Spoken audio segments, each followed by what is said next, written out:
2019 Muscatine County Board of Supervisors meeting. I'd like to call us to order. The first item of business is to approve the agenda. Move to approve as presented. Second. Jeff has moved and Santos has seconded. All those in favor? Aye. Those opposed? All right, motion is approved. Next up, receive comments from the public. We got some folks here today who I'm guessing would like to talk on an item that's not currently on our agenda, but certainly is ripe for discussion. I'd ask only that you state your name and address for the record. And since there seems to be a few folks, if you'd keep your comments to under an hour, that'd be awesome. Anybody wishing to address the board? No, all right. I guess we'll talk about it. Wait, we do have some. Okay, go ahead, Mark. Mark Temple. Why don't you come on over to the podium, sir? Okay. You get to be on TV, Mark. Fantastic. You're more photogenic than us, so. Not exactly Mark. Mark Temple. Here, I'd like to talk about the embargoes that are in place.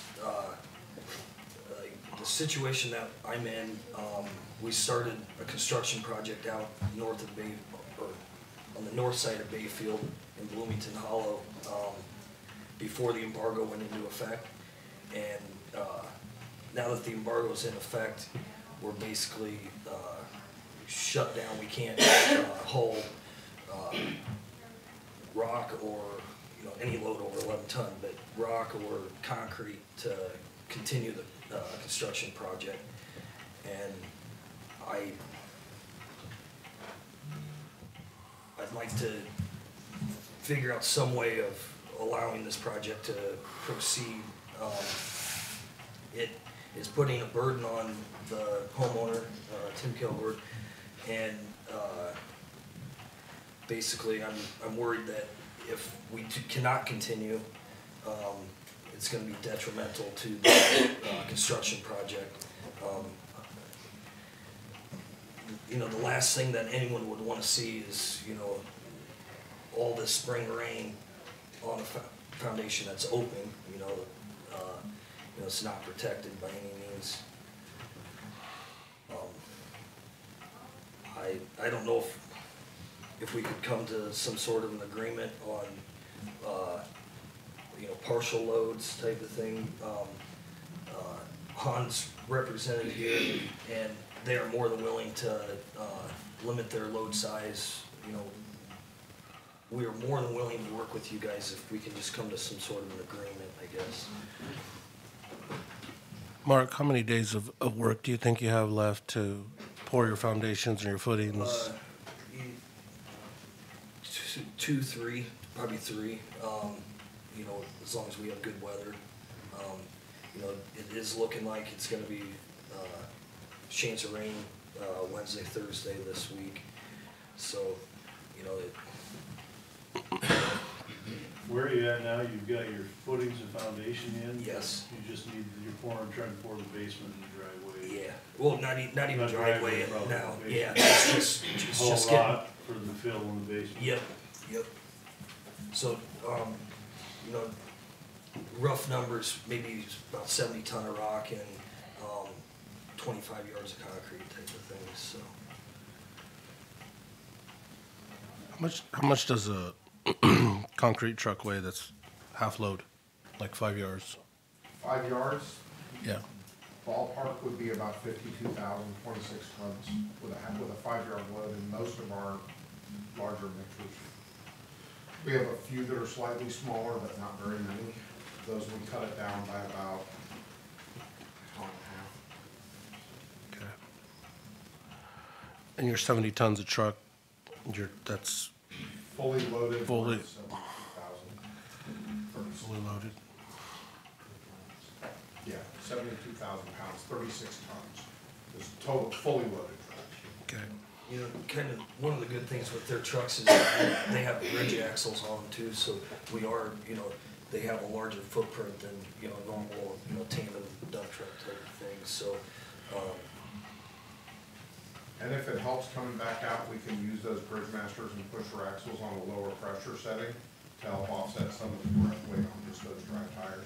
Even empty, they're 16 tons empty, but we can come out with the Bridgemaster tires down, which will help distribute that weight just a little bit. It's not much, but it does help some. Your rock that you mentioned, Mark, is that 10 tons per truck or 50? I mean, Yeah, if you guys want us to, back it down, a 10 ton, load would be more than, normally a truckload isn't that 15 or 14 15 tons? to 18, so it depends on Okay. the truck. And those are just tandem axle trailers though, right? Yeah.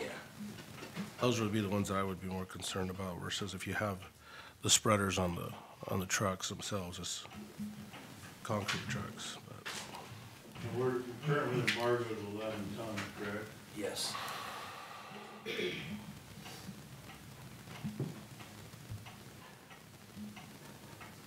could we, or have we ever done a temporary lift of that nature for where he's at for a couple days? Well, I think the issue, if you go west on that road, there's just no way you're gonna, I was out there yesterday, that's that same spot we have. Somebody tore up on us, just after we put that new seal coat road in, right? We spent all that money and then somebody ran in there with heavy loads in the spring and ripped it up. I did print off of Matt, Just basically, Canterbury. what we, how Where we you- have been. where you would be we've coming been in coming from. in Off Isaac.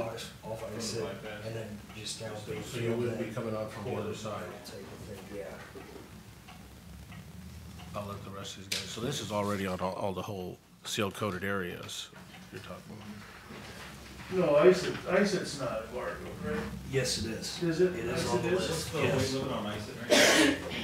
It's- Okay.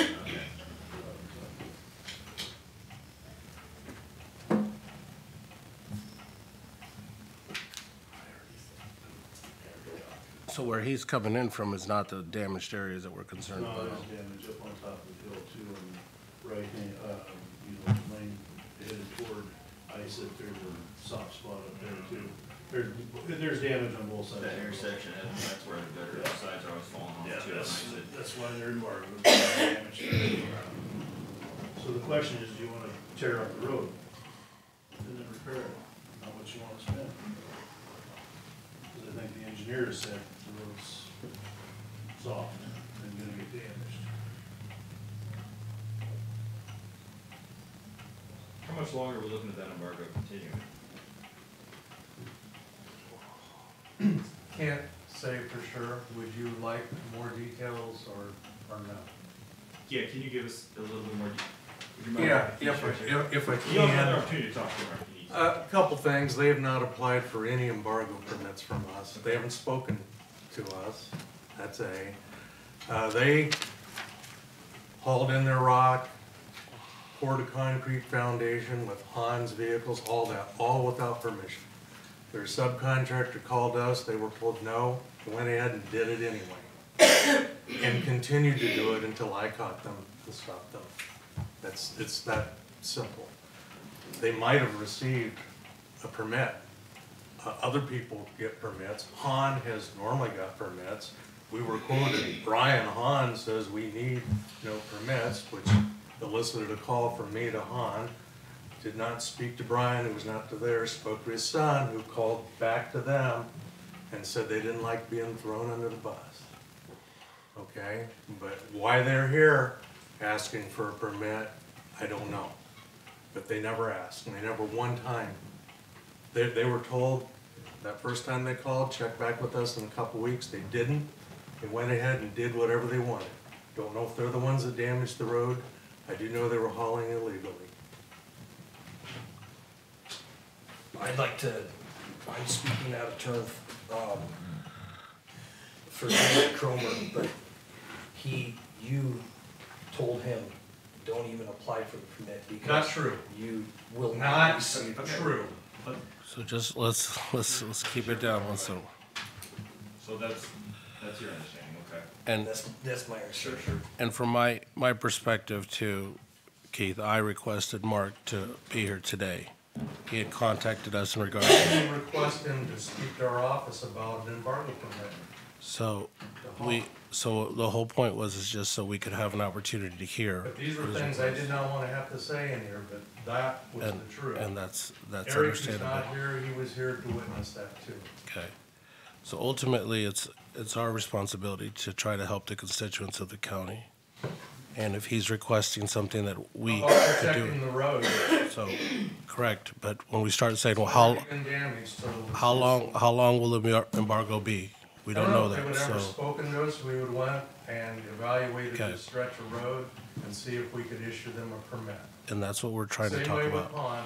Han in the past has always gotten permits. They haven't got one this year, but they've hauled concrete.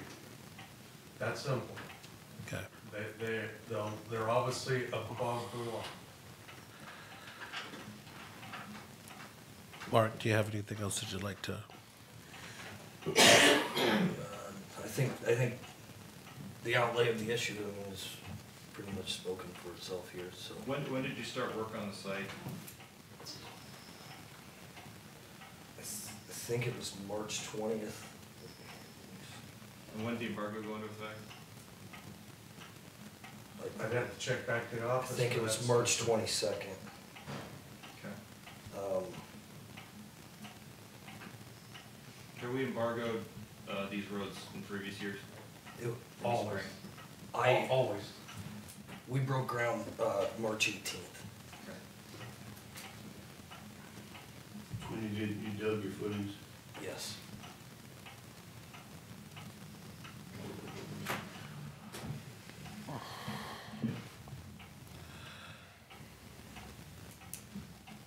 When we do these embargoes, how do we verify? Is it just someone going and looking at the roads? Do we do an actual compaction We do a test? resolution every year, for roughly February timeframe, that authorizes the county engineer to embargo roads, for the very reason that these frost boils, you don't know when they start coming out, and you don't know when they'll finish, and they cause the roads to soften. This has been a practice for, well, I can speak for at least 10 or 11 years. It's been for a long time. As long as you can Seal recall. coats. Yeah. Tendency to crack and water seeps up through, which happened probably a month ago. And that's when you want to start looking at those embargoes on, because you know it's getting softer. And there's not a tremendous base on your seal coat, so it won't support a very heavy road. Big waste embargo, seal coats. And that particular road was one that we just seal coated a few years back, and the next spring or that same year that it got torn up pretty badly because somebody ran on it with a heavy load. So we know that there are areas there that are prone to frost boils. From bypass to Bayfield Road on North Isaac, that's a good solid road. But Bayfield is starting to have a few problems. Anyway, Bill, is that accurate that there was hauling down without a permit? Yes.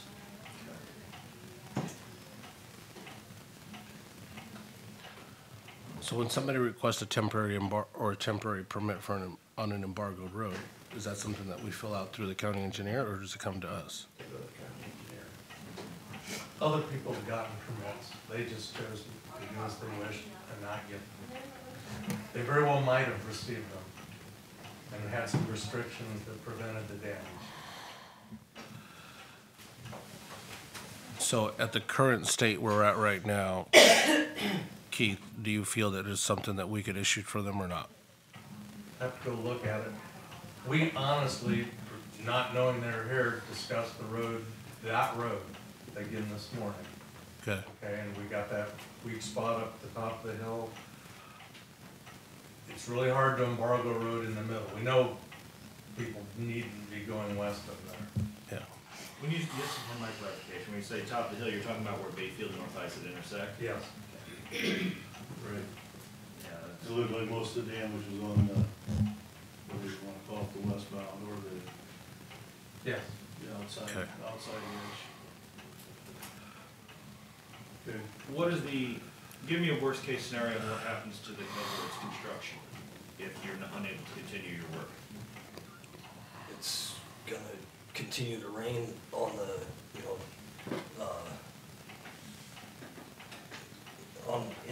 on their, you know, basically their basement floor, you know, so, I mean, the more and more susceptible you are to the moisture, you know, problems with moisture, you know, there's absolutely no one that's gonna recommend that be exposed to the amount of moisture that, Sure. that we're in the Is sea. your worst case scenario re-pour and complete redo? I guess what cost what? It could be, I mean, if there's, It's a fairly common practice to not pour the basement floor and to come in and leave a window out and pour it after the fact, put the deck on and go ahead and dry in the house. And they did it on a house they built for me when the got soft, they couldn't pour. So that happens, I mean, it's not ideal, but it can be done. So that would be a bit of an issue for you, I'm sure. It's not easy to build over an open space, but it happens, and it happens frequently. It happened to me when I built in the county a couple of years ago, a number of years ago. But your foundation's in and cured, your walls are up. yes, And you're at the point where you want to pour floor. yes.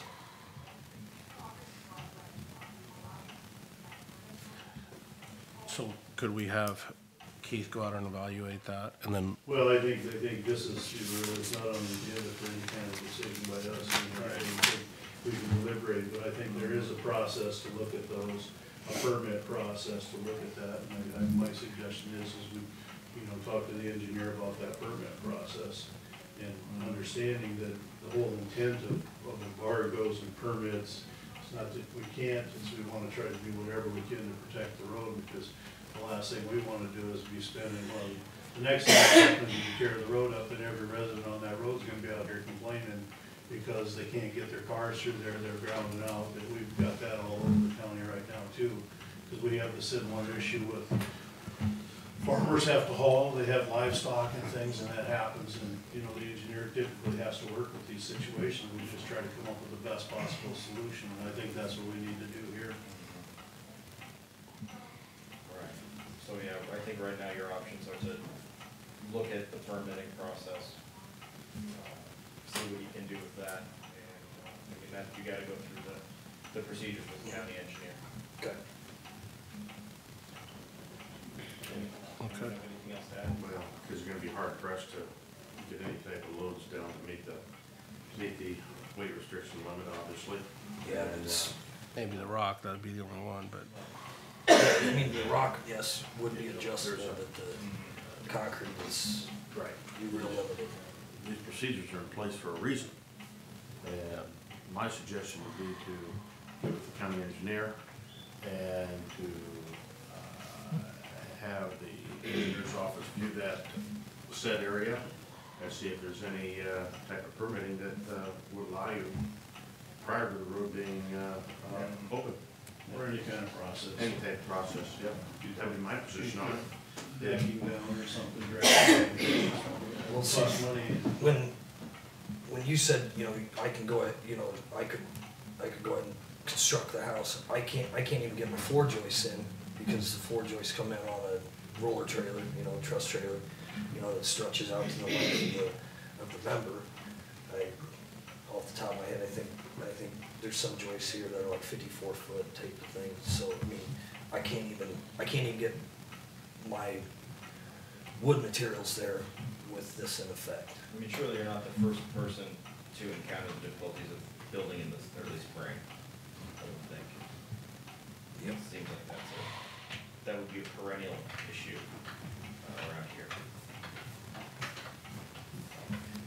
Keith, just on a note, when would we regularly pick up or maybe lift the embargo, depending on the rains, or is it just, is it April, is it May?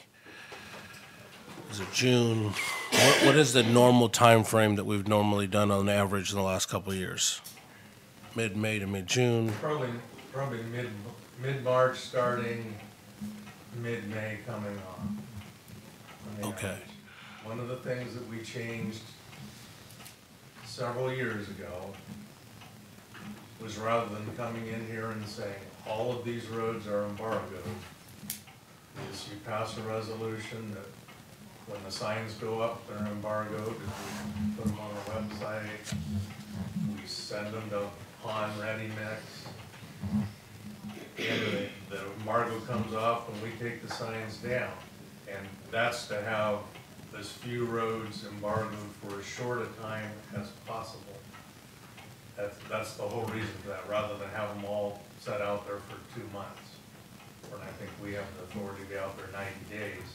But it's been that way as far as embargoing for all 21 years I've been here, and probably decades before that on the seal codes. In the last couple of years, we've probably been fairly fortunate that we've had relatively mild winters. We've not had a lot of issues, but this is not looking like it's gonna be a good year. We have road problems everywhere right now already, and I think as someone said earlier, that you look around the state, it's a significant issue everywhere. We had so much moisture last fall, and then we had that heavy hard frost or freeze. It's just, the roads are a mess. So we're gonna be dealing with it for a little while. It's not unique in this county whatsoever. It's statewide, from the heavy rains of the fall to the severe cold snap that we had for through the latter part of the winter. And I travel all throughout the counties, and it's probably, with the soft spots and boils, it's probably as bad as I've ever seen it. And I've had numerous conversations with residents about it. And the only thing that it's going to take and help this process going forward is time, in my opinion. Depends on weather. Right. How long It equates into time. Good Exactly warm what I'm weather talking and a about. hard pack and warm rain, Mhm. frost out and settle it down fast. So I'll go back to my suggestion is to speak with the county engineer, see if you come up with a plan to permit said product at said time to help your process. That's the best answer I have. Because at the end of the day, the engineer's office, We'll be the one getting the calls later from us. right, you know, these are people that do this every day and are highly skilled and highly trained, and they know what those roads are like, and hopefully we'll be able to get a plan together to keep you working. Now, I do want to say that, you know, follow the procedures. Can't promise that anything's gonna work out to your satisfaction, but everybody out there, we know what the roads are like. These rules exist for a reason. You can't violate them with impunity. Even if this hauling wasn't what caused it, I don't have any idea one way or the other, but that's not okay. You can't be doing that. I understand you got a financial investment there. This is one of those problems that you have to work around. It's just one of the costs of doing business, I think, in Muscatine County. So anyone out there, please be careful on the roads. Please obey the embargoes, because we're trying to protect the interests of everyone. And but we've had a breakdown of the system somewhere along the way here. Thank you for your time. Next item on a, oh yes, that's true. Anybody else wishing to comment? Okay. And not completely unrelated vein, discussion regarding 152nd Street is our next item. Vicki Anderson. I promise you it's under an hour. Well, we're doing all right so far. Good morning, I'm Vicki Anderson. My husband Dennis and I own the farm at 2222 152nd Street. I am concerned about the welfare of 152nd Street and the people living on the road. Dennis and I drove down to see if the water was low enough to drive in to visit my dad, who lives on the farm, in the farmhouse. Of course it wasn't. We couldn't drive through, but we did talk briefly to one of the county guys who's there checking on the road. And he said he had to call in and give a report at your supervisors meeting. This man also told us, quote, "Looks like this could be the end of 152nd Street," unquote. That statement raised a red flag to me. I see your expression, he said it. It raised a red flag to me, thinking Class B road, because for the last few years that we've heard rumblings, Class B road. 152nd Street is one of the busiest gravel roads in Muscatine County.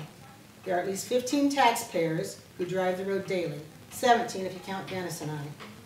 Not only do these people drive the road, but we have hunters and fishermen. If you want to see that road with its maximum traffic, go down there the first weekend of September when the dove season opens. It's ridiculous. There's cars parked both sides of the road, trucks, four-wheels, cars, and they're also parked in Weesey Slough area. I understand that it costs a lot of money to maintain roads. I understand that the county had to wait to get in and fix the washouts on 152nd. At this time, all county roads, as you said, are bad. I just talked to a friend last night about her county road. Well, there's nothing you can do about the frost boils. But I'm not here because of the road condition now. I'm here because of the road condition always, for at least the last 15 years. I stated this already. Well, I want to thank the county also for getting down there so fast to fix the washouts, because it was bad. I want to thank, I have already stated this, that 152nd Street is one of the busiest roads in Muscatine County. It's a fact that 152nd Street started to wash out badly after 2008 flood. The levee to the north side of 152nd had several holes washed through it. DNR is responsible. They refused to fix it. The reason, they want to let things go back to their natural state. After 2008, the water rushes through two of Bob Beatty's fields. I don't know how he gets them in condition for spring work, but they're pretty bad, washed out. Floodwaters had never washed out the road this bad before, or Bob's fields, before 2008. County Engineer Keith White reported to this board for his budget for the next 5 years. He stated that there's no limit on the money now that counties can request due to the frequent flooding. Mr. White knows how the flooding has been affecting 152nd Street, especially since 2008. So I guess why not budget more money for flooding conditions in? There has been minimal maintenance done on 152nd Street for at least the last 15 years. Perhaps the county engineer should be proactive instead of reactive. He has the workers do minimum grading on the road and uses minimum rock in the washouts when the road has been washed out by flooding. The road has never been put back to the original grade for flooding, after flooding. We have been told there is more rock put on 152nd Street than any other road. So if going cost per road, it probably does take more rock because of the large amount of traffic and the river condition. Imagine this scenario. My dad, who's 94 years old, he's able to live by himself and he lives in the farmhouse. The electric goes out on the farm because of a bad storm. REC has to get down to the farm. And I'm not talking now in the spring weather with all the frost boils. I'm talking last summer maybe, or even 2 years before that, or the way the road's going in the future. The boom truck has to go down to make the repairs. The boom truck gets stuck. REC has to call a special wrecker to pull out the boom truck. That's not going to happen within an hour. The electric is still off. The boom truck the REC gets the wrecker down there, they pull out the boom truck. The road is now so tore up nobody can get through. The electric is still off. How many days before REC can get a vehicle back there to get the electric fixed because the road is tore up to the point of impassable? Do the taxpayers not have a right to a maintained road? Dennis and I are paying our full amount of taxes as well as other people on that road. I know several others who wish they could attend this meeting, but work responsibilities did not allow for their attendance. I have seen the results of every flood on 152nd Street because I grew up on 2222 152nd Street as a child. So I have gone out in the floodwaters. I have seen my dad go out and fix the road because it was impassable. And it seems to be in the same, it's worse now than then. I know several, the road has never washed out like it has the past several years. Believe it or not, 152nd Street is the topic of discussion when we get around with neighbors and stuff. And I like the analogy that one guy told me. He said, quote, "You don't put a Band-Aid on an arm when it's sawed off," unquote. How can this road be put to Class B when there are 3 farms on the road and at least a dozen property owners who have to have access to their properties from 152nd Street? Turning 152nd Street into a Class B will result in a mud road with huge ruts and will make it impassable for residents, vehicles, school bus, US mail, and especially emergency vehicles. We must keep 152nd Street passable for emergency vehicles, school bus, and the US mail, and as well as taxpayers who live there. Who will be responsible for a death because the ambulance can't get through? It's not gonna be the river. Is it gonna be the DNR because they won't fix those holes in the levee? Or is it gonna be the Board of Supervisors and the county engineer? To summarize, 152nd Street is one of the busiest gravel roads in Muscatine County with the vehicles traveling daily, plus the hunters and fishermen. There's a minimum maintenance has been done on 152nd for the last 15 years at least. Since this is one of the busiest roads, it would be appreciative by all who travel it to have more than minimum maintenance, and also the concern for emergency vehicles. Thank you. Ma'am, can I ask you, I think you had said that you'd heard from the engineer that they put more rock there than any other road. That's what he has told. In an email, I guess I have got to correct myself, it wasn't the county engineer, it was, so I apologize for bringing your name into it. Matt Bonebrick said that Member of was, the Board of Supervisors.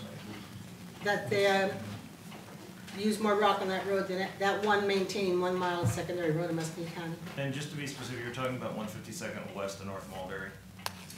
Yes, yes. How many folks live along that road between North Mulberry and the end of 152nd to the west? Oh, Permanent residents. And the residents, you got, there's, Beatties have 3. 3 babies. So there's 6, we're not counting kids. My dad's 7 Yeah, I'm just talking about kids. homes, I guess. 5, 6, 7, 8, 9. We have 9 residents at Cedar View homeowners. That's past the end. Is that the seasonal? Well, Those we are have to get. seasons. Well, okay, just on 152nd? Yeah, I'm just talking about 1, 2, permanent 3, residents. 4 residences. Yeah, 4 residences. Yeah, those residences on Cedar View are only supposed to be occupied seasonally. Well, so seasonally, then the road needs to be maintained during the season too, because last summer it was awful too. So there, the seasonal residents were there, and they still had to go down through the road. I'm just trying to figure out how you square your comment that there's been minimal maintenance done when you've said that there's more road rock put there than anywhere else. I'm just stating what was in this email, is what the gentleman said in the email. Yeah, and I think, Okay. and I think that was in the question, was some question about how much rock and there was something, and you know, we look at, they track the average cost per mile of road that we maintain. And that mile, I think at the time, my memory's not all that good, so watch it a little bit, but I think it was about 10,500 we spend annually on that mile of road versus 7,500 as a county average. Okay. So to say that we do no maintenance, I think is a little bit of a mischaracterization. For maintenance, I'm talking about shoulders, 30% more than a typical road. making it sure that the water drains off the roads, putting a crown on it. Well, I think that gets into the, you know, the comment, I think we had that conversation about levies and stuff, and so, we fight this all over the county. We Well, I have the same understand. issue by Iron City. I understand where that. folks think that there's a levy, well, it's not really a levy, because it was the Corps of Engineers who dictates what we can do and can't do, and the DNR, we're not allowed to put in the levies per Well, se. I understand that, but the DNR is they have admitted they're responsible for that levy. And if The it's levy not at my a- but it's dad's not a- house? if it's not a Corps of Engineer approved levy, they aren't allowed to do anything with it. We aren't allowed to do anything Okay. with it. We ran into this like in Iron City, Mm-hmm. and the drainage district actually took care of the issue up there. Right. Which helped us out a great deal, because our hands get a little bit tied with some of the other bureaucracies that we have to deal with Mm-hmm. on what the engineer's allowed to do and not allowed to do. And clearly, I think this was up on private property, was it not? I don't know, I think you said it was north of the baby's property. It's right there on the And Reese it got State, washed out. state ground. It's state land. Right, Yeah, Yeah, which, so, yeah. Well, there's no chance that that's gonna have any repair work. no, no, we chance. understand that. But it's just too bad it doesn't, because that's part of the problem. Well, exactly, And- and the problem is then we just keep dropping rocks in the water. Exactly, but, Is there a like I drainage- said, I've lived at that property for, until I was 23. And I've been sitting by observing the road going downhill for 40-some years. Is there a drainage district in place there? No, Have the No. residents considered creating one? We're really not. We don't really need a drainage district, because Or I should say a levee district. there's no No. levee district. Okay. I don't know who put that levee up in the state ground years ago. But I think a lot of those were just farmers probably did it, pushed dirt up to. Well, that one they do. control our That the one- concern is, flow of the river. on the road, going down, the creek walk, go over the road a lot more than The river. River does. The creek causes a lot more Where's damage that come now. from? Where's the creek at? It's, the North Muscatine Creek. Well, Yeah, it's a South Muscatine Creek that runs under by Beatty's, but North Muscatine Creek runs down there because the levee is out. Yeah, Also. I think I see it. But it washes out, and they just put gravel down, and they never fill back up, because it was washed out, it is, make it passable. So the So question. every time it comes up, it gets lower and lower, and the creek don't even have to go out of its bank, and it's running across the road. The question we haven't answered, and not just for you guys, but for all taxpayers, is how much is enough to spend on that road? And, I mean, do you guys have an amount in mind that the county should spend on the road? well, our concern, I guess if the county don't wanna spend the amount that needs to be fit. Which I don't on know there- what that amount is, yeah. I don't Any either. of us To do. fix it, then we need to put a stop to all these public hunters and stuff going down there. You guys graded the road on Tuesday as I was leaving my dad's, and Dennis comes home and I said, did they grade the road? And he said, he says, yeah, it's great right now. He says, it's better than what it was last summer. I went down there 2 days later and it's tore up. Somebody took their 4-wheel drive pickup and roamed right through the middle of the road in those mud spots, and that's all tore up again. Well, I don't think it's any of us or it's any of the people living in the, down by the Cedar View. Because we wanna keep that road good, so we don't. There's times I can't even take my car down. Dennis bought an old beater pickup so he can take his pickup down, and that damaged his good one, because he goes down there every day. I don't know what the answer is. The county don't wanna spend the money, then tell the people they can't go down there, because they're tearing it up. After the 2008 flood, which there wasn't any damage to the road, like in 2010 or 11, excuse me, my name is Polly Garrett, and we have a residence down there in Cedar View. And I have sent emails in regard to this because for whatever reason, the south ditch was dug out all the way along from Beatty's farm straight down to the curve in the road going towards the end of that road. And when that happened, there was probably 4 or 5 huge washouts in the road because the water comes across and then cuts. And so as it did it, it took all the road. And so all of a sudden we had this roller coaster of a ride going down on a road that had never had that, right? Vicki, you lived there all that time. So they brought in huge erosion rock, filled those in halfway. Because we still have these dips. But ever since then, because the ditch is gone on the south side, it continues to wash over and over all the time. Had they left those ditches alone, I think we probably would not have had any issue with this road. And I do know for a fact that they don't maintain, they'll come down North Mulberry, and they'll come down 152nd from Moscow Road, and that's about all the farther the maintainer goes. Because that west section of 152nd will go sometimes 3 to 4 weeks without a maintainer on it. And with all the additional traffic that we have, the washboards and the mud sections that we get, and right now, well, wait till Wednesday's rain, you will find the huge mud sections that we have. So that's when we talk about regular maintenance. If they were coming down every week and just kind of crowning it, then keeping the rock where it needs to be, we probably wouldn't have the huge mud sections. Then, I did get the report from Matt that they did spend $42,000 hauling in rock. Well, at that time, that was like 2015, they had to, because we had mud so deep. The buses wouldn't come down, postal wouldn't come down, we couldn't even hardly get down. And Vicki will remember, and Denny will remember that also. It was just solid mud, because there hadn't been any rock hauled in for probably 5 years, from like 2010 to 2015. And so that's why it's become a concern now, because now the road rock still continues to wash off into the ditch that should have never been dug, and so we have issues with the road. Keith, would you like to speak to the engineer's perspective on this? Sure, I'm not sure what all you'd like to know.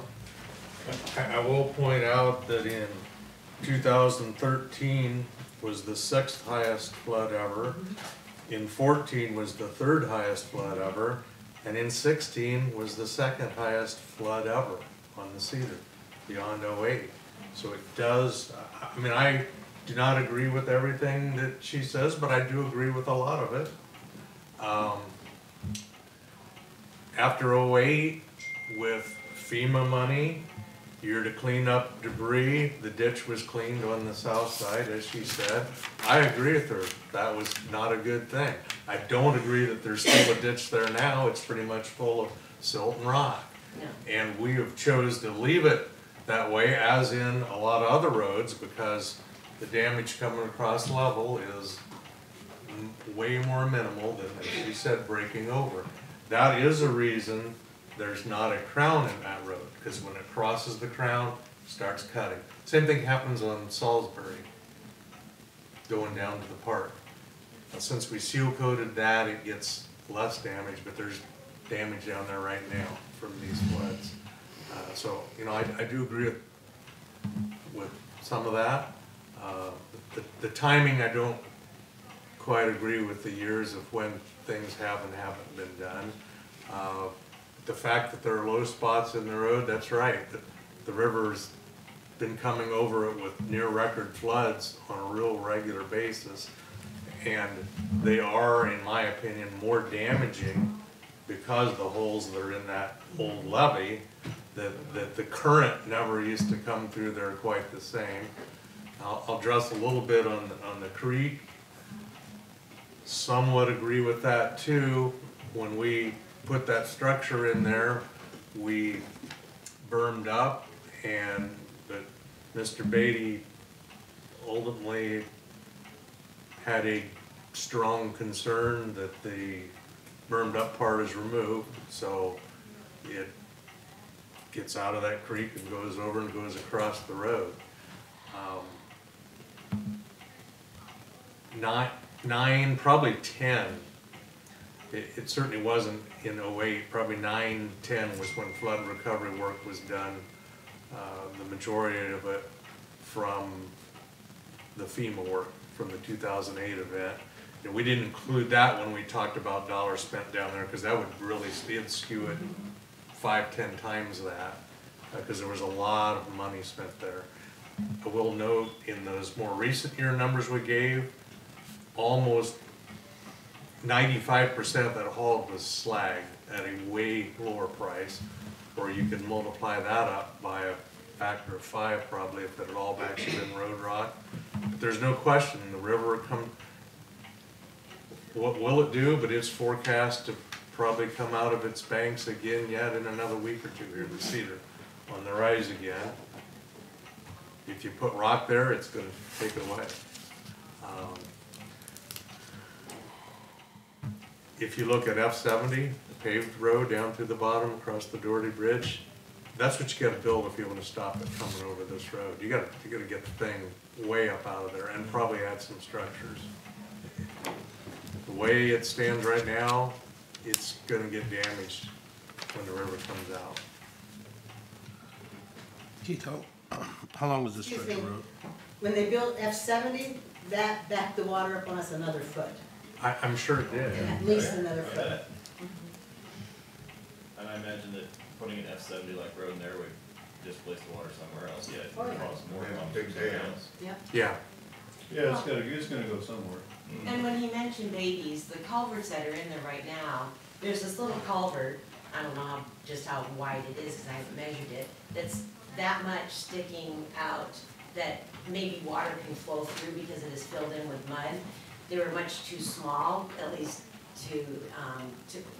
for my, what, I don't know enough about. I'm talking about the concrete box culverts right there by Beatty's. Well, and Beatty's, you mentioned the south field. That one, the water does go over the road before the bridge, the culvert, and wash that field out. But the water also goes into that north field, north of the road, and washes that out, Yes, so, it does. And takes care of the road on both sides of the curve. yeah. So that, and plus, coming down before you come to that, where the creek is, that portion of road had never washed out before, now it does. I mean, after the construction was done on the culverts and stuff, so, it created a new issue. So, and I know Robert was kind of concerned about that also. So it sounds like, because you guys talk about your long-term experience with the road, that before F-70 and before the piercing of the levee in '08, the road was in much better shape on a long-term basis. Now, however, it sounds like the only way we're going to keep it from perennially being a problem is to put in another F-70, right? Is that? Well, I mean, we're not you're- asking for another F-70 because Tice Bridge is closed, Right. and that part of the road was turned to a Class B. And when I was growing up, after that happened, my dad was out of bed so many times during the night at 3 and 4 o'clock in the morning pulling people up because they couldn't read the sign, stay out, Class B. They'd still go down there to park. Well, they'd be buried up to their axles and they expect them to pull them out with a old, how many horse tractor, you know. Well, they kept going, so. Yeah, finally got to the point where we said, no, there's crazy people out there. So Keith, what, short of another F-70, what solution is there, if any, that could remedy this problem? I mean, imagining for a moment that costs were not an issue, which is never Right. obviously the case, but is there a middle solution? I'm sorry, I'm asking Mr. White. Okay, but I just have a question. Sheriff Appel used to have a cabin down there. He had it for many years. And the whole time Sheriff Appel had a cabin down there, our road was, you could drive 50 miles an hour down that gravel road and not have to worry about catching and going off in a ditch. I mean, it's just, Before F-70 and before. that was during that That to me is a very unfortunate statement. Yeah, I agree with you there. well, I'm sorry, you know. Hopefully that all Was it taxpayers because get he the was, same and I know it was a service. completely different board, but was it because You did make a comment, Mr. I Appel wanted was there? to mention this, Keith, correct me if I'm wrong, but, we have, 10 grader, 9-10 grader operators in the county. Each grader operator is responsible to blade and maintain approximately 90 miles. Is that a pretty good number? That's a little high, but yeah, that's In the neighborhood. So to believe that the grader operator is gonna blade that section of road every week is unrealistic. We would have to add significant capacity to our system to be able to do that. I don't think that that's even, 90 miles, I don't know how much you can cut and blade in a day, how many miles a day a grader can do, but I would imagine it's a fairly small number. Well, they're going Yeah. pretty slow. 5, I mean, what do they go, a mile and a half an hour? They gotta do Couple probably miles 3 an hour. passes to do a mile, so you can get about a half a mile a day out of a grader. So he's not gonna get his 90 miles covered. It's nice music, but Yeah. would you mind turning that off? yeah, I just can't, I had it turned down, you know? Oh, that's down? Well, no, my phone's possessed, that's down, yeah. Thank you. So, Keith, I guess, is there a potential middle solution in an ideal world? Well, first off, you have to start with your concept that money is no object. Granted. Because I don't think there's anything you're going to do with 152nd that's not quite disproportionate to other roads. So we've looked at, thought about what's the most economical possibilities that we can think of. We have thought about, and I guess I'm not wanting to hear my possibilities debated by the audience. No, I understand, but short of. I think as long as the river has its free will to come there, which it does, and we don't see that not happening, you're going to have to maintain some lower spots in that road for the water to pass over. You're gonna have to do that. I mean, when you get down to the Cedar on F-70, you have a 1,000-foot bridge for the water to pass under, not over. Anytime you design a bridge, you always have low spots for the water to go over when the bridge won't carry it anymore. Here, there's no bridge. Okay, we're just dealing with a long road. We have tried the keep it straight and keep it level, despite testimony that we haven't. It was put back like that. The river took it right back out, only it's taken it out worse. Since it has its freeway, it takes it out worse. So there are a number of low spots there. I think you have to maintain a couple of those, maybe put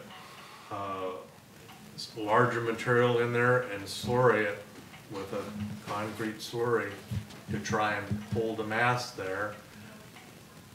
You can then opt to either drive on that or opt to put thin rock surfacing on that the river's going to take off every time it floods. That's the most economical one. And how much cost would that add? I'm going to shoot from the hip and say 100,000.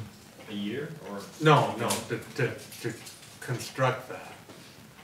And then hopefully maintaining it wouldn't be out of the ordinary.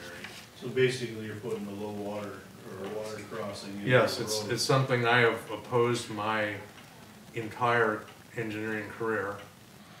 Sure. Our Missouri crossings, our counties that have them, I don't like them because this road now, I mean, people drive through there, other roads we have too, they drive through there when there's water there. I drove through one of ours one time that the locals were driving through, and I honestly thought I was gonna be swimming. I thought it was gonna be a real interesting story and four-wheel drive, and I did make it out of there, but you never know when it cuts. You know, I kind of disagreed with how big some of the holes were after '08, because there were the river cut some huge things down there. As it stands right now, we haven't. It actually cut it this last time worse than I've seen it for a few years, and I'm not sure of all the whys, but we hadn't been getting holes in it, like the low spots there with letting it go over, but it washed holes in it this time, like not super bad, but not good. Excuse me, do you want them to see pictures? I have pictures, Sure. just a few of them. I know I didn't catch them all.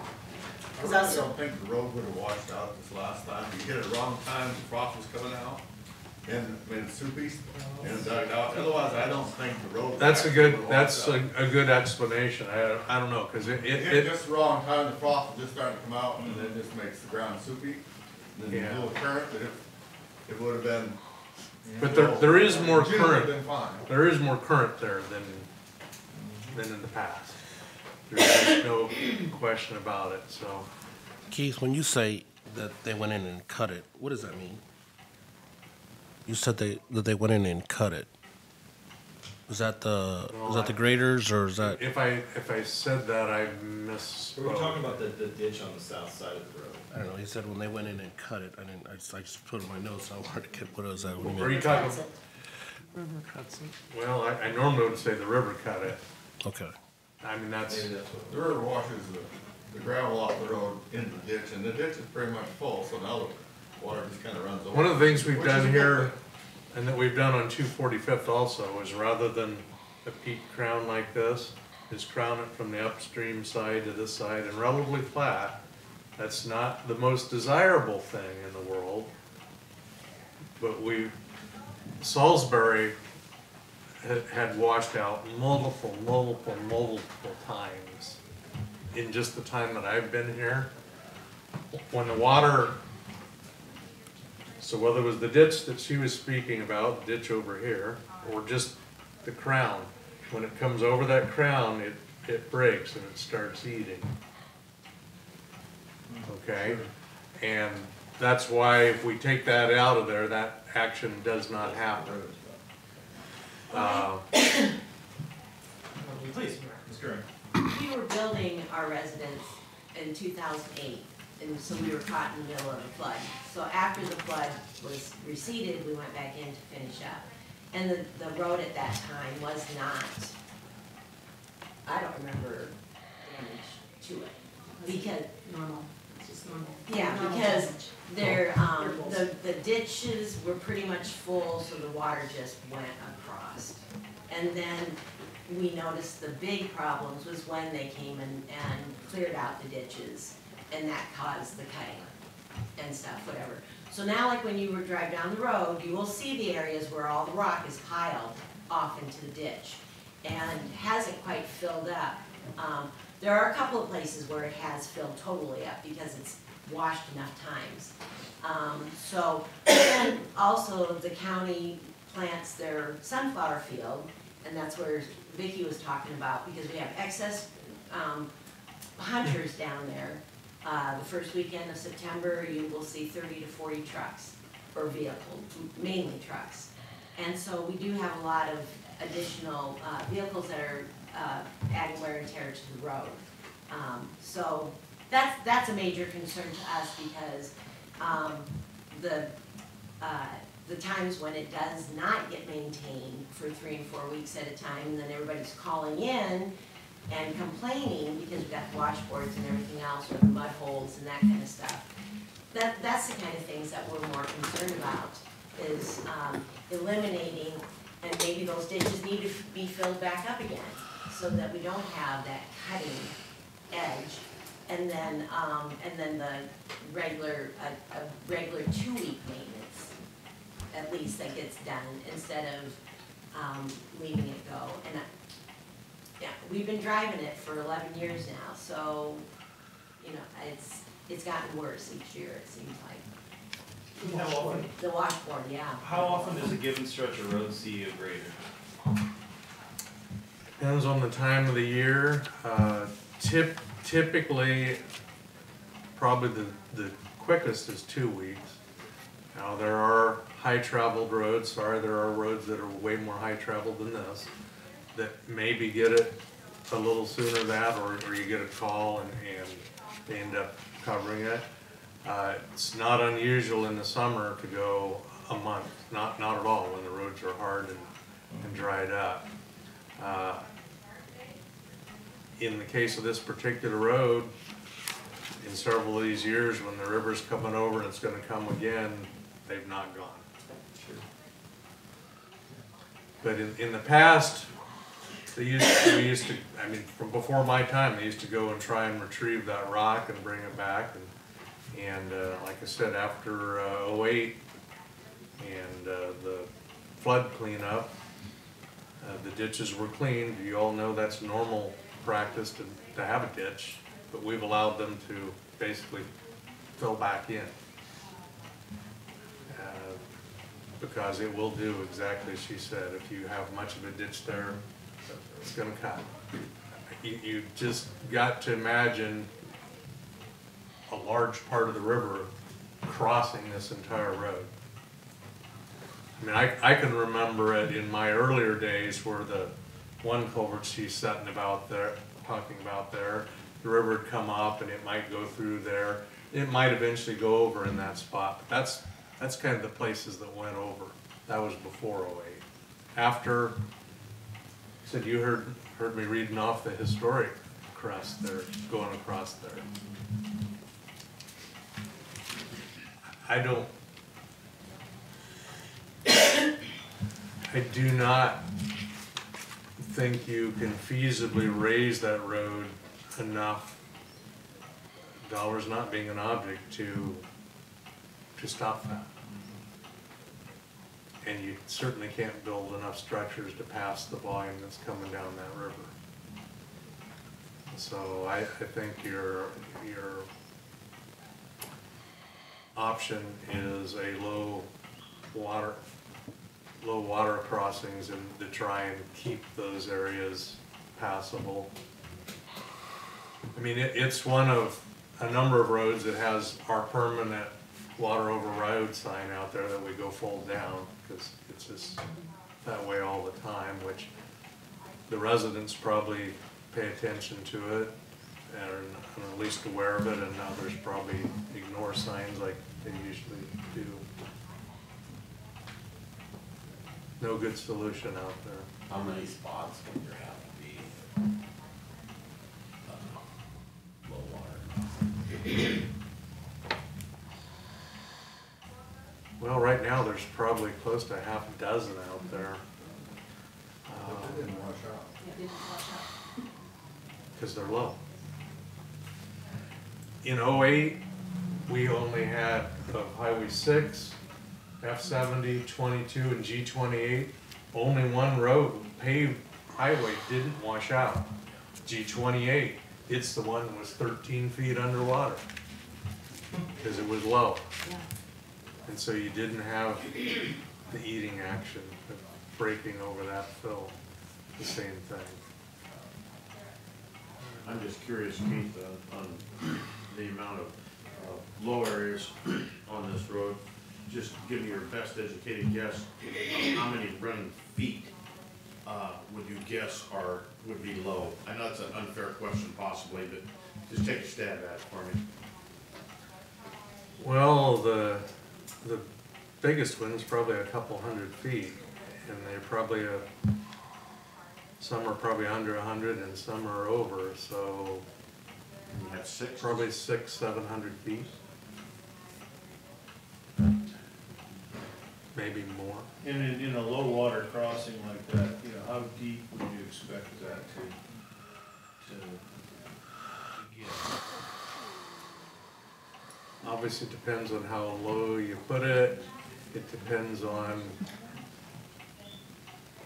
how deep the flood is.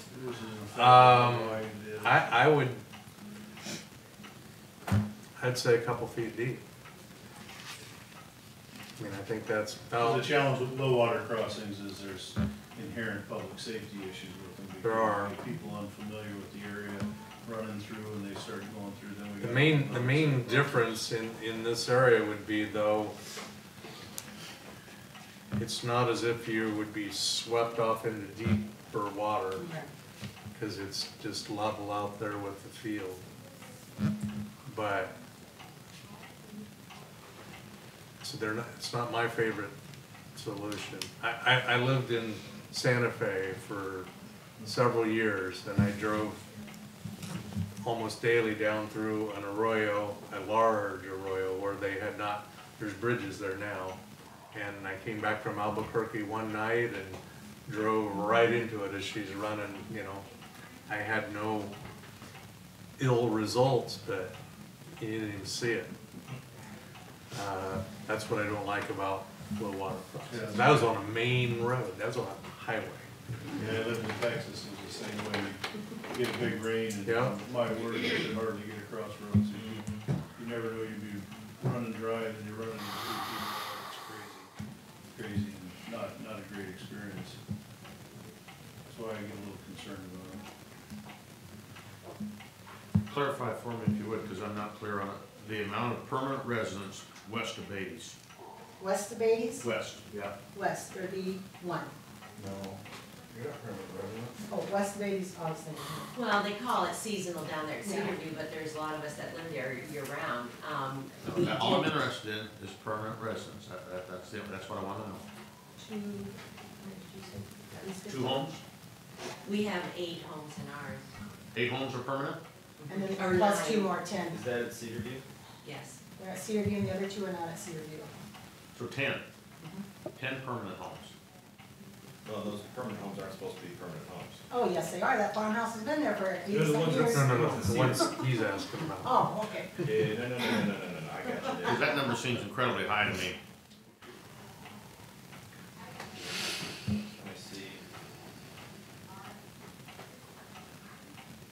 weekend traffic, because there's a lot of weekend traffic, there's the fishing and hunting, there's a lot of traffic. When we had There's a built- nature area there, right?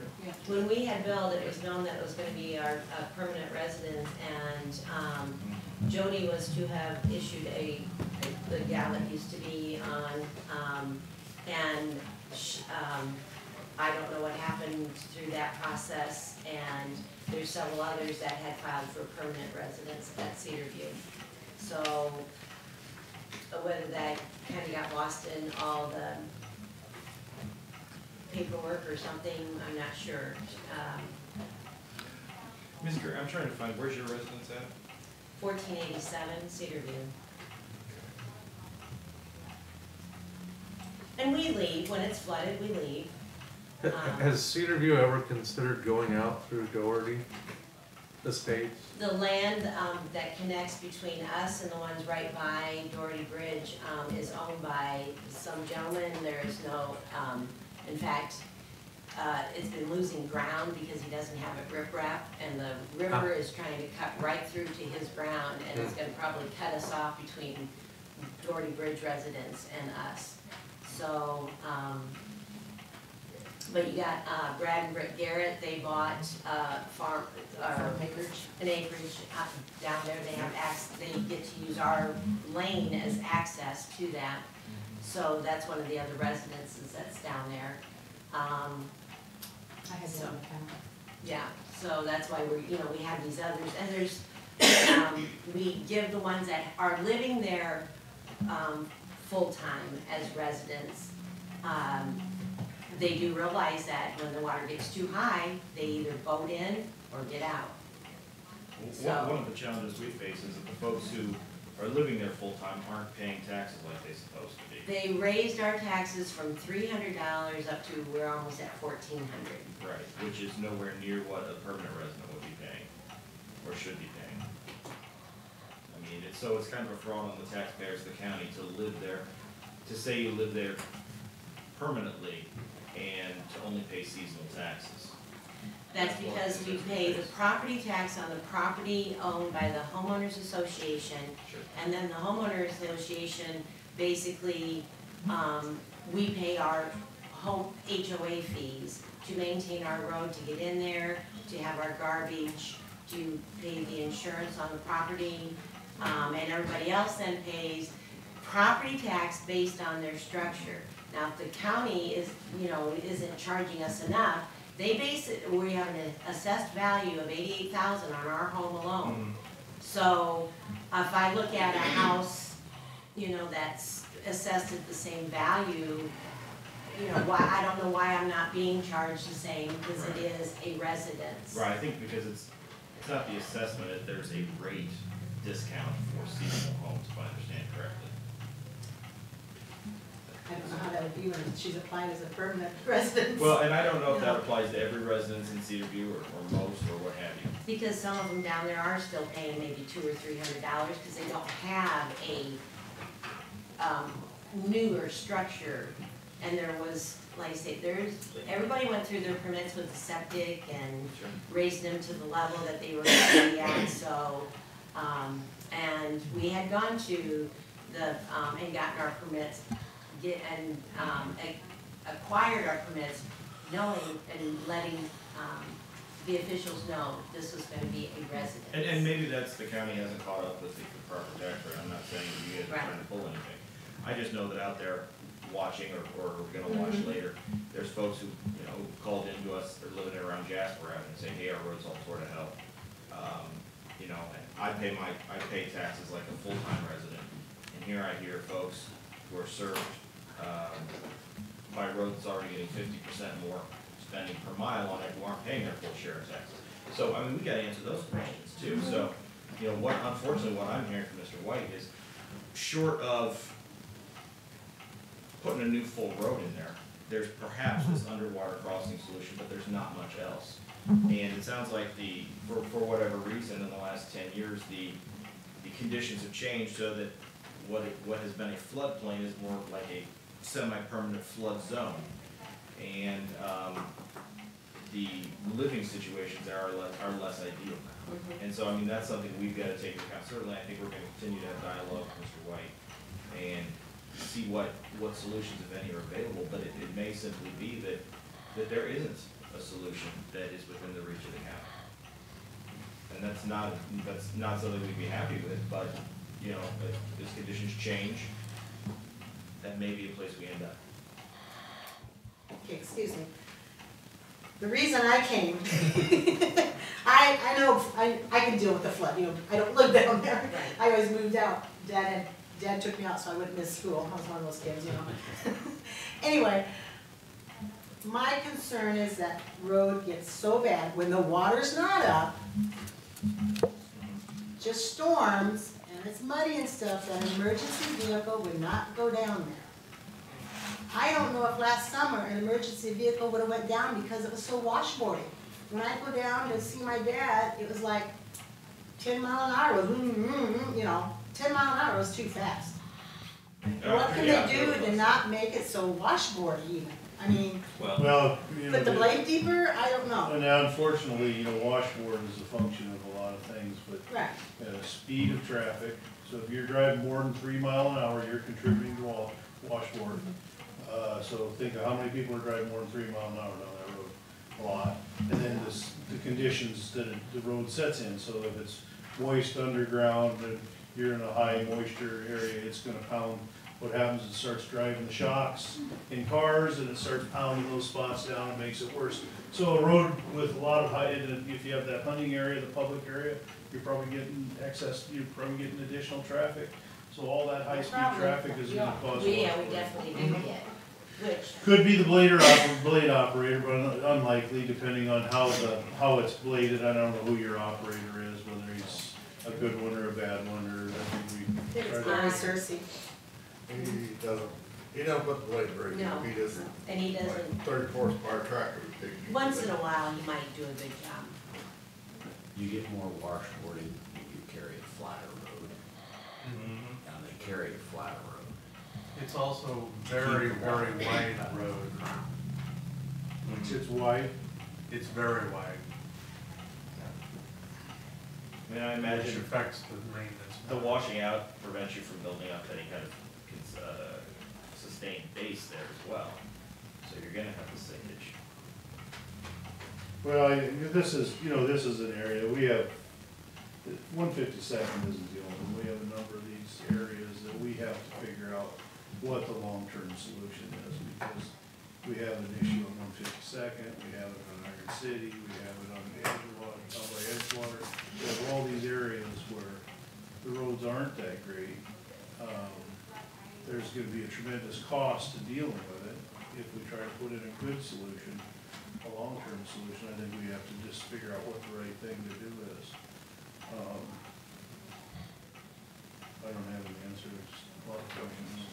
Keith, on your number, that 100K for the Missouri crossing, is that per crossing? No, I'm thinking overall. Okay.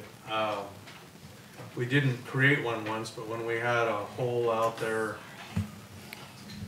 the size of this room, the depth of this room, and we put riprap in there, and we did slurry on top to hold that together, and put the road back on top of it. That was put a cut the one time. So, again, thinking some larger stone, slurry it together, try and hold the mast. Maybe look at some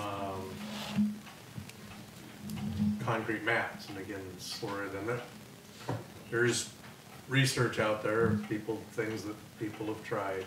But I'm thinking that's about the only viable thing. I don't think there's anything we can construct that will pass the volume of water that we can afford to construct, that will pass the volume of water that needs to happen. Short of that. In any discussion with FEMA and funding for this is probably probably don't even want them involved, because they're gonna force you to do other things and make us right back into the shape we're in, right? It's sort of where we were the last time. Yeah, I'm guessing they're the ones that mandated cutting digging the ditches, right, that's the way they are. get their money and they gotta pay the price. Fix the dam down there, but DNR's not gonna do that. Well, that just makes it worse somewhere else too. The DNR certainly doesn't have the money. If you follow that. Yeah, they're, the last thing they're gonna do is put something with a structure like that. Certainly don't believe you. I don't think we really need those, Missouri crossings. The way we can get by that, we just wanted a decent road with gravel on. Last year, it got so bad in the summertime, and people finally complained, we was driving in 6 inches of mud in the middle of the road, and there wasn't nothing to do with the river, just there was no rock there. And they put rock down, and just in spots, you don't have to do the whole road, just do the spots that are bad. And I'm not gonna get in this conversation, but you put gravel down, and there was slag there. Well, the gravel's still there, and the slag is in the ditch. It did wash it off. Most of the slag washed off, and what they gravelled last fall, with the fines in it, it packed down, and it's still there. Well, there wasn't any slag put down last fall. No, they put gravel in last summer, Right. where it was really bad. But before But it was. before it was all slag. And most of the slag washed off, and the gravel packed in and stayed. I'm not getting into that, just making a statement. But that was fine gravel, wasn't it? The fine gravel that they packed in? It was just road rock, Okay. Yeah, it's just road but just saying, just, if somebody just looked at it, they don't want no super highway, but just like a road that ain't so washboardy, and put some gravel in where it's mud. Well, I think the challenge is if, you know, given from what I'm hearing, flat road, long, straight stretch, unless you control where you're gonna kind of focus where the washing happens in order to help the road, otherwise you got a same situation we're in today, we got a big stretch of road we can't trouble maintaining. That's kind of what I'm thinking, I'm hearing here. And you're trying to isolate the issues to one area that you can maintain more effectively, more cost effectively, probably as well. Interesting. I would like to clarify, and I don't remember which of you said it, but you spoke to somebody on the road down there. That was not. I would like them to clarify that that was not me. No, it wasn't. It's not, It Nor was it a member of my engineering staff. So, Well, they were in a Red County pickup, and they said they had to call into the board and report to you what the road condition was. If it was you, I would have said your name, but I didn't know this gentleman's name. and it was probably a morning when you said something and I asked what, you know, them to report to me what the road looked like. It was probably about 2 weeks ago, I imagine. Yeah. Yeah, I think that, you know, I think a number of your concerns come over the conversation of Class B, and there's a process we use to make a road a Class B. And I've never heard our county engineer mention that road even in the Like I conversation. said, it was just a red flag mistake when he made. Sounds So like a now- road worker that's maybe tired to go down and check in the condition of the road. That wouldn't be the first time. So we do have a process on a Class before we do anything like that. If we abandon roads in Class B or anything, we have public hearings, and everybody be well aware of that. To clarify that too, just, and maybe for you all also, because I did research that again. The code is, I don't know if it's changed or not, but the way it currently stands, the board can just decide that a road's level B. Okay, but our county code of ordinances says there's a procedure and it says they will have hearings. Okay, so they're not going to just do that. And somebody asked me, not you folks, but somebody did ask me that question. I'm like, no, there's a process.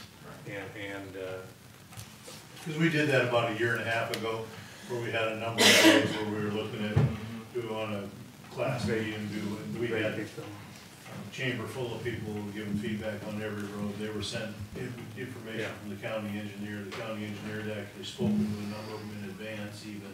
So we try to get as much information as we can before we make the decision, so we make sure that they're right for everybody.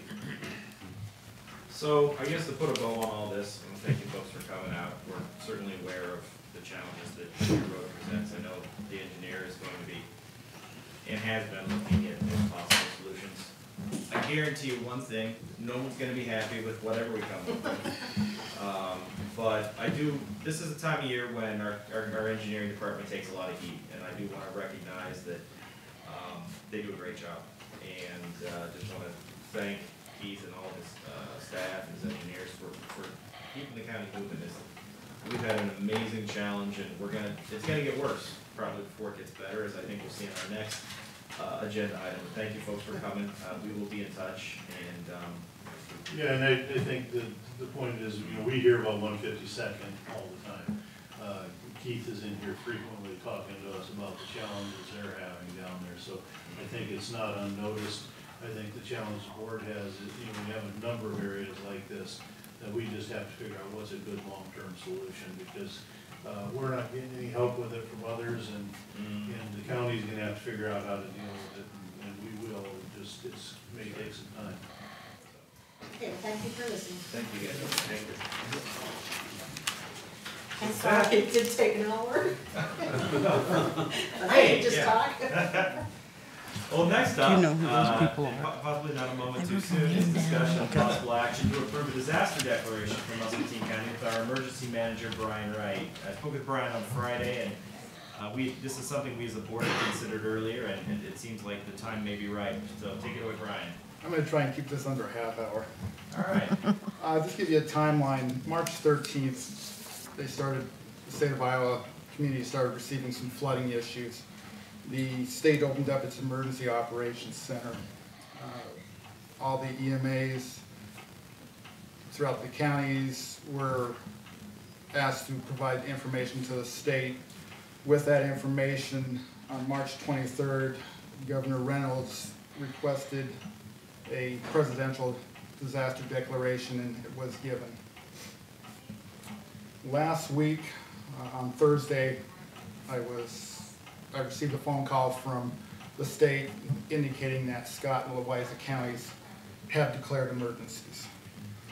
Based on that, I looked at the bulk of the problem was the snowfall north of us. That has since passed, and it is south of us. If you look, we're probably a week away from it being a month of being a presidential declaration. And at this point, its estimated damages is $1.6 billion. With that, on Friday, I had Mr. Thomas Creighton, he's the Franklin County Emergency Manager. He came down to my office. His county is also involved in the state declaration. And we traveled and looked at a lot of the areas throughout the county. We looked at the Salisbury Recreation area. I did talk to Kurt. He's got some issues. He's got a lot of sand in the area that needs to haul. Keith has the issues with county roads, the embargoes, those situations. And also the city of Muscatine has been doing a lot of flood prevention efforts. So based on that, I would like the board to declare an emergency for Muscatine County.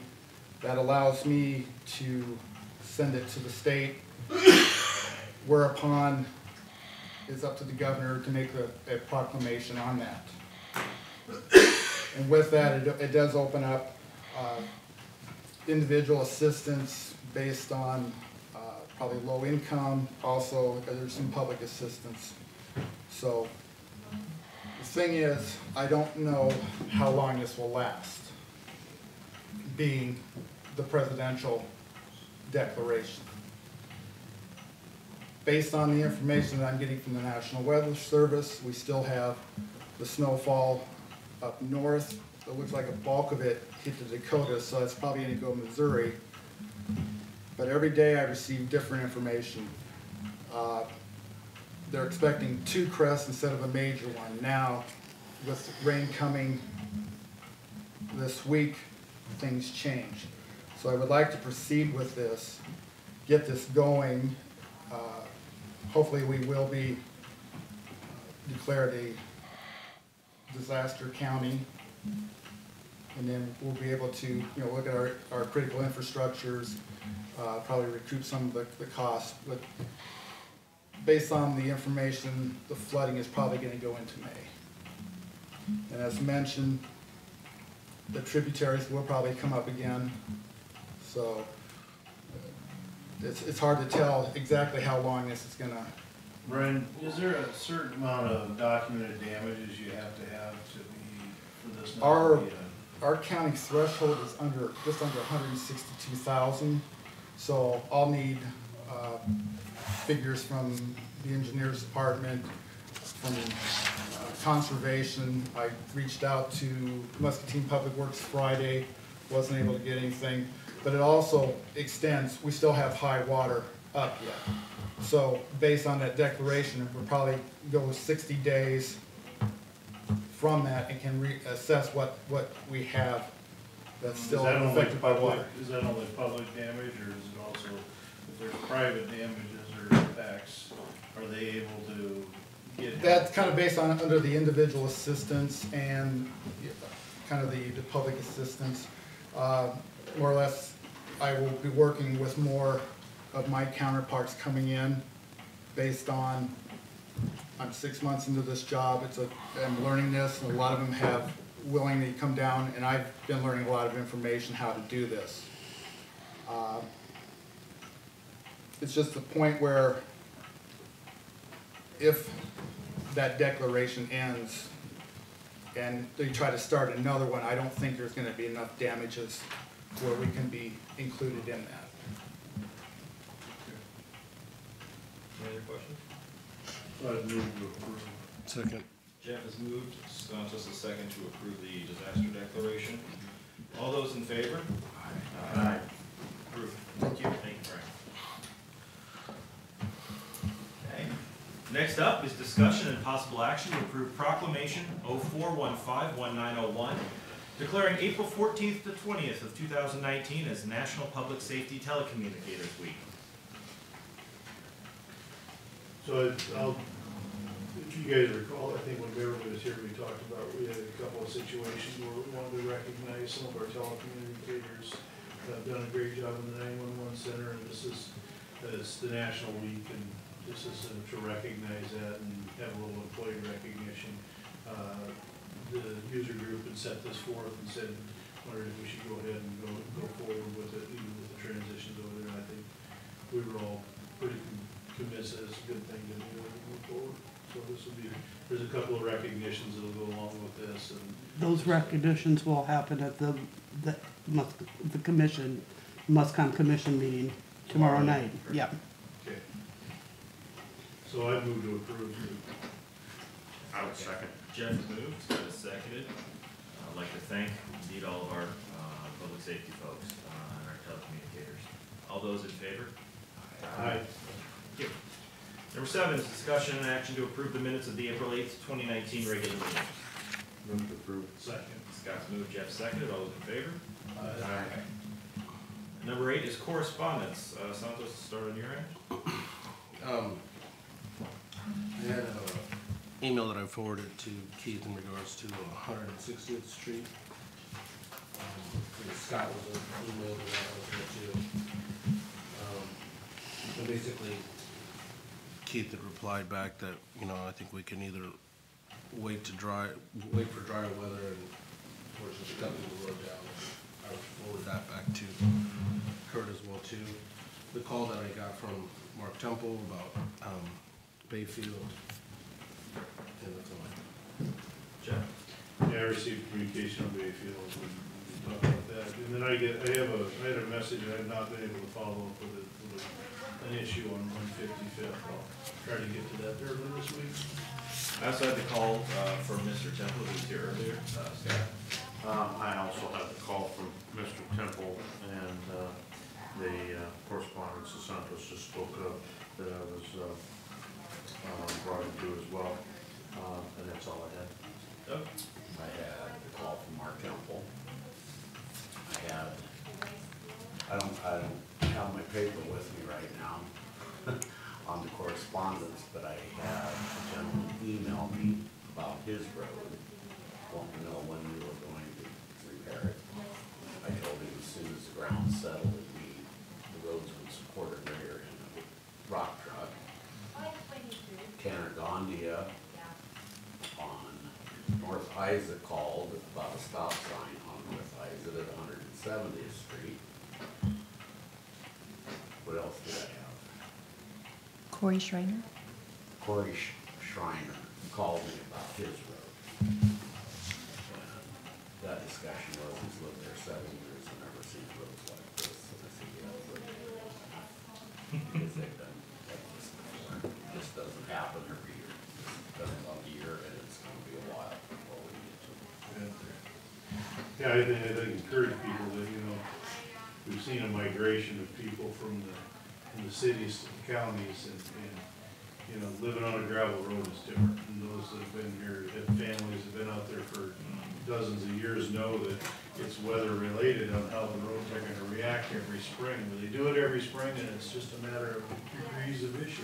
And this one's gonna be not good. Ryan Castle also called me from the bus barn telling me that they were gonna stay on hard surface only with the school buses. Told him, I thought it was a good idea, Scott County did the same thing. They pulled their buses off all the gravels. And I would imagine Cedar and the rest of them have as well. Committee reports?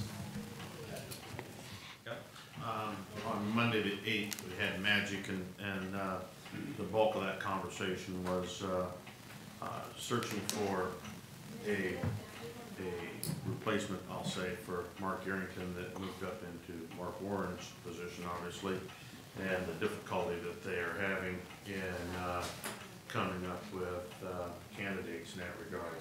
That was the bulk of the conversation. That was all I had. I had on Friday the 12th, the 7th Judicial District Correctional meeting. Some station keeping. We heard from a state official with the State Corrections Department. Nothing terribly exciting going on there. Jeff? I had a Magic meeting as well on the 8th, and just another thing to note is we gave approval or authorization for them to fly. So they're doing aerial photography to update all that, so that should be happening. They gotta get it done pretty quickly because the trees are starting to bud, as everybody knows, and they have to have that done prior to that. They thought it'd take a week and a half. They need clear days and weather permitting, but they're flying the county right now to get updated photography. Santa? No reports. Anyone from the county wishing to present us with information? Yes, sir. Couple things, and I will shorten up since we've ran on some things. Anybody actually wants to see this, I can send it to them or give it to them. There's about 26 bills that we follow in the legislature that are of interest to roads. I'm just going to touch on a couple things. I wanted to, and this is from Lyle Bream. He's the Tama County engineer, and he's kind of our point man at the State House. He says, I need to take a moment to thank everyone who got excited about Senate File 184. Many boards approve resolutions and forward them to the legislature. It is clear this has had an effect. We are now at a point that backers of the bill are talking to us, which is dramatically different from where we were a few weeks ago. Our collective hard work made a difference. Our central message, the promise of a bridge failure, appears to have made an impression. At this point, it is not so definite that the bill will pass. The legislative committee has been discussing our position for the bill and has determined a few criteria that must be met, with the single most important being the ability of local officials to designate the route. I also heard discussions about the possibility of exploring a single point for issuance of trip permits. And right now, the discussion is focused on the feasibility of such system, and basically, you know, it would cost several $1 million for the DOT to bring their system up to ours. And I'm just going to touch on a couple others. Senate File 187, special trucks are used to haul commodities and must weigh less than 39 tons. And this bill makes them comply with the weight tables, which they're currently exempt from, allows them to exceed their registered weight by 25%. Hopefully that passes. And then Senate File 356, also special haul vehicles. This bill would allow construction vehicles to operate under the primary load tables while on paved roads, but would require them to operate under the non-primary tables, that's our roads, while on the non-paved roads. And this is the proposal to mitigate many of the problems from last year when they just say, oh, go 96,000 wherever you want. So, which made us re-rate 27 bridges and post 5 of them that would normally be legal. So that's kind of an update on that. Update on the roads. This little stretch of weather and not getting that cyclone bomb yesterday leaves, and I don't want to kill us by making this statement, but leaves our roads looking better. Okay, we may have turned a corner, but there's more rain in the forecast. But it allows us to be out there today blading, not hauling on the roads, but allows us to be out there, and we'll see what the rest of the week brings. But and we do have roads out there, those of you that travel them, we have roads that look like it's the middle of July. I mean, we have roads that look great. Even one, the one that Santos pointed out, 160th, which has one really bad spot in it, it's improved a lot. The rain stays off of it, it'll improve a lot more. A lot of these, when we get a complaint, it's one spot. It's not a mile road, it's one spot. So, and it's a frost boil. So far better, and I guess I did send all of you, one of the county engineers posted the question, and I sent you the start of the answers of around the state of what the conditions are like, and a lot of people saying the worst they've seen. I don't agree it's the worst that I've seen here. It's maybe the second worst I've seen here, maybe the third worst I've seen, but it's pretty bad. But in relative terms, we're not doing too bad. And if the weather stays good to us, then things will get better faster. But it's just typical end of April before we can, it's just typical before we can get on the roads. It's just how bad are they prior to that. This year they're worse than average. And part of the reason you earn those big bucks is to get yelled at, I'm sure. Yes. But, you know, there are, I asked them to clarify, there are lots of people that talk to me that never talk to me. But I get cited all the time as who they've spoken to, because it's not my first rodeo. I've been doing this for 33 years, and I pretty much know how to talk to people. Although I will say, I only had correspondence from one person. That was Jeff, who I said, you might want to talk to me offline, because I don't like calling people out, but I caught these people violating our weight limits and damaging our roads, and they pretty much told me they didn't need no permits. That's not acceptable. And despite what was said here, they talked to Dennis several weeks ago, and he told them, check back with me in a couple weeks. They chose to go ahead and pour footings, pour foundations, and I saw a triple axle dump truck going in there that I followed in, and that's what brought that to a head. But then they've not spoken to me or any of my staff one word since. I called you. And, you know, just because Doug's driving 90 mile an hour, that isn't going to cut it with the state trooper when I say, well, hey, Doug Holloway drives 90s, and I heard that too, you know. These people didn't, they don't need any permits, which I really question if they ever said that, but in a normal year, they have gotten permits. They didn't get any. Would they have 2 weeks ago got permits for full loads? No, they would not, because the damage that we've seen would not have happened. That's going to cost the taxpayers money, or we'll let the road fall apart. That's the two choices. Would they have got one by the time that I caught them? They probably would have. They chose not to ask. They chose to not obey what we've asked other people to do. And, you know, you either want me enforcing that or you don't. it's night and day for me. So. No, I think we have a process in place in each process. And typically this happens not even one time a year, that somebody starts, and it's like out in Wildwood, which is out Doug's way, or, you know, there hadn't hardly been anything built in Bloomington Hollow, but somewhere out there on an embargoed road. Well, we haven't even talked about moving an excavator in and digging a hole too, and moving an excavator out. I don't know which direction that excavator went. Something heavy really damaged it to the west. Yeah.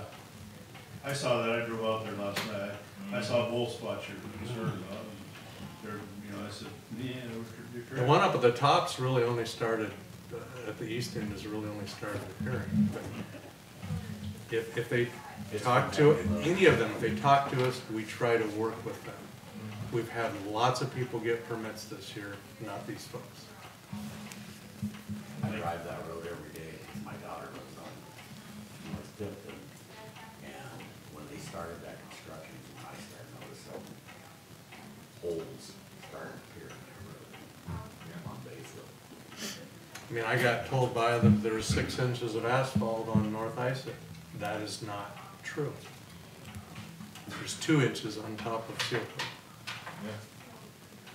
I live up North Isa, yeah, I see it. So, that's all I have. Thanks, Keith. Thank you, Keith. We appreciate it. Okay, items to the administration office. Discussion and possible action to approve the reappointment of Wes Wolf to a term ending June 30th, 2022 on the Benefited Fire District Number 6 Board of Trustees. This has already been approved by Scott County. Nancy? I'll move to approve. Okay. This is the joint appointment. This is a joint appointment, there's 2 Scott County residents and 1 Muscatine County resident served. This is a Scott County resident, so the Scott County takes the lead on it, but it requires your approval as well. Jeff has moved, Scott has seconded. Those in favor? Aye. Passes. 11B is discussion and possible action to set a public hearing on proposed amendments to the FY 18-19 county budget for Monday, June 3rd, 2019 at 9 a.m. Move to approve. Second. Scott's moved, Jeff seconded. Those in favor? Aye. Okay. Anything else? I don't have anything else. All right, then we are adjourned. Thank you.